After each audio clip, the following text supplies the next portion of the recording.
All right. Well, next up, Evie and Dumbledoge clashing on Howling Abyss. That'll be fun as well, of course. Heck yeah. I mean, Dumbledoge coming back. This guy definitely brings style to every international competition he comes to.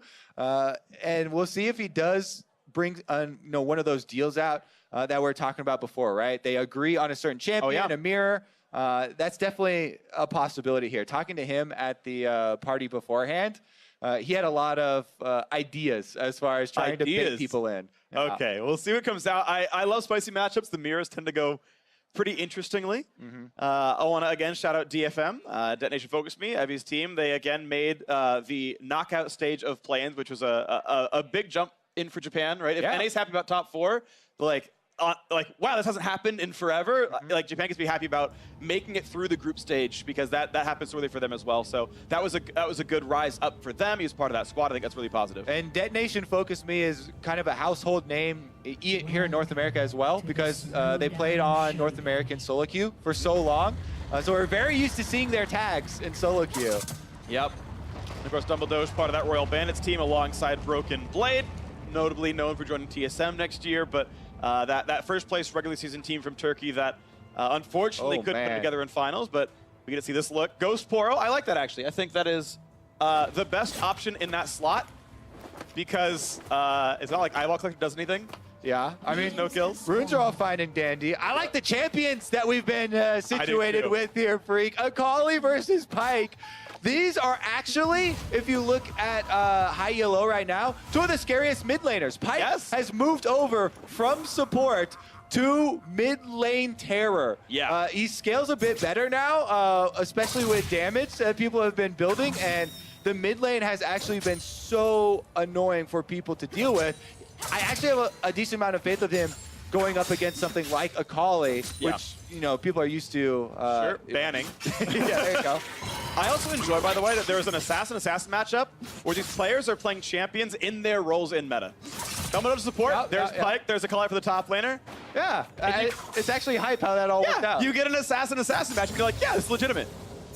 All right, let's see if he can prove it here. The early shove goes to Akali. You know, does have the AoE easily to spam out those knives. Pyke has no such tools because, you know, designed as a support champion, not to control minion waves. Yeah. You can ult them after you get a kill on your ult. You can ult before. And then it's, okay, you can. But it's a great excuse after you get a kill and you're like, you know what, the ult reset, I'm just going to go ahead and help you clear the wave, buddy. CS real quick. And you don't really want to use your stun through the minions for that because that's mostly going to be for your all-ins. But technically, that is AoE. Ooh. Dumbledoge managing to snag that shuriken, prevent the cannon CS. Okay. That's positioning very far forward. Oh, gets a stun, but Akali is in a shroud outside the donut, comes in for an auto attack, lands a Q as well. It's electrocute. And Dumbledoge, not having a good time with that trade. Yeah, it doesn't get out of the vision yet to heal either. Yeah, it stores forever, so you can kind of do it whenever you want, I guess. I mean, whenever you want until you get killed, because you only have like 200 HP or something. Fair. That's a good point, Kobe. I'll give you that one. Oh, cannon! He misses it!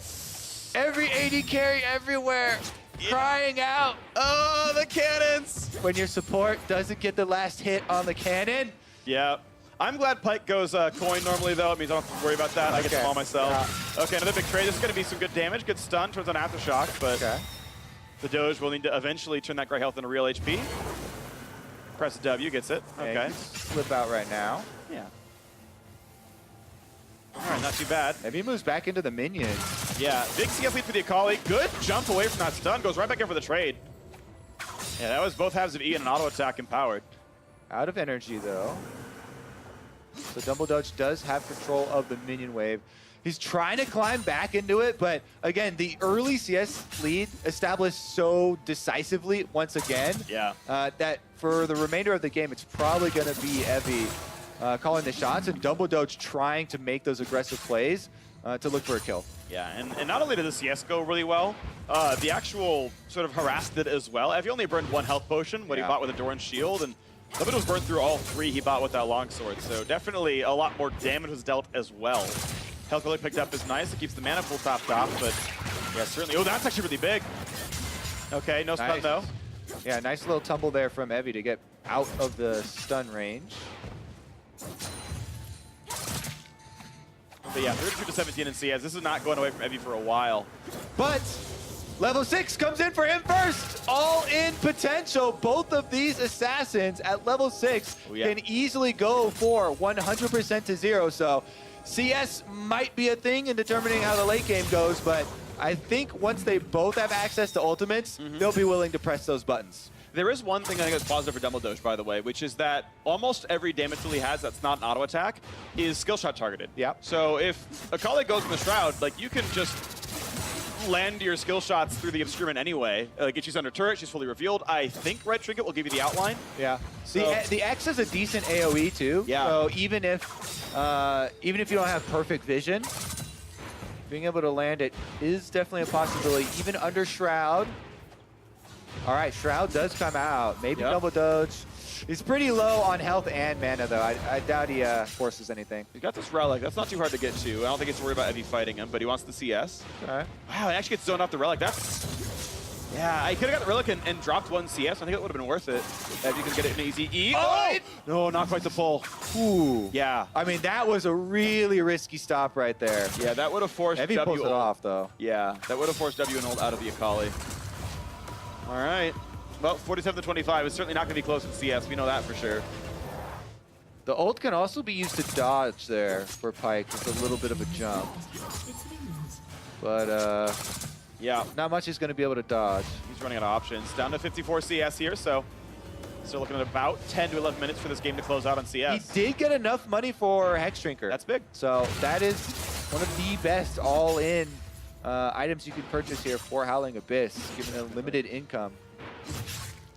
Of course, Akali getting the gun, or the half the gun blade, gets the Bilgewater Cutlass. So the on-defense slow is not bad. That can definitely help. Since it's hard to land the slow on the Q, you have to like get your distance just right. Yeah, it's really hard to pin Pyke down, even with something like a that's true. Bilgewater slow. So I still feel like Dumbledoge is the one that gets to pick when the all-in happens. And Evie's just going to try and react to what comes out from the Pyke here. See if the flashes come into play, because both of them do have the possibility. Okay, possible stun. Does actually land it, and he knows he did because of the Aftershock triggering. Shockwave Gets some damage AoE. here. This could be really good. This might be enough damage. Ignite goes down! Nice spots, but yeah, that's a good kiting away. The E gets out. Knows he was not in ult's execute range. And this Akali's going to have some sustain. Has enough energy now that the Q heals, so that's about 80. Yep, lifesteal autos. Yeah. And that trade has not a lot of extra value now. Okay. Demolish is an interesting little wrinkle here, though. And that's Do you think it's possible? Yeah, that was a lot of damage. It's possible to try and push a turret down with Demolish, even if you're this far down in CS. I think if you're allowed to play your plan, I think you get turret before CS. But Dumbledoge has to keep lane control. It's pretty insane. It's almost 70 CS already for Evie. Yeah. Yeah, so you have 5 waves if it's perfect CS. Which, actually, that's probably not enough time, but it won't be perfect CS. So you get, like, maybe 7. Yeah, it's going to be close. Also, the level advantage is huge. It's different for every champion, but if you equate the gold value to just the stats that you get for leveling up, it's around 500. Yeah. A little bit more for most champions, actually, that use mana and something like that. Yeah, Pyke has really high per level defensive stats because he can't turn health into health. Okay, oh, here we go. Again, does not get the stun, though. It's a lot of space given up there, and Evie, yeah, in control, puts Dumbledoge to the half. He goes for the first half of the ult, he can get a kill. Does he risk it? Hex Drinker is popped. He's gonna heal back up. Ooh, that's big damage. He might get the kill. The ult is not enough. Evie takes him down. Gets the CS lead early, also finishes with the kill. And Evie, doing it for Japan, is gonna move on in the 1v1 tournament. All right, beautiful stuff right there. Yeah, the Akali definitely was in control the whole time. Made it look pretty good. Had the better performance here. I appreciate the assassin-assassin matchup. That pullback, but just too low. Yeah, ult wasn't going to be enough ever. Yeah, too much small advantages built up to really get an outplay there at the end.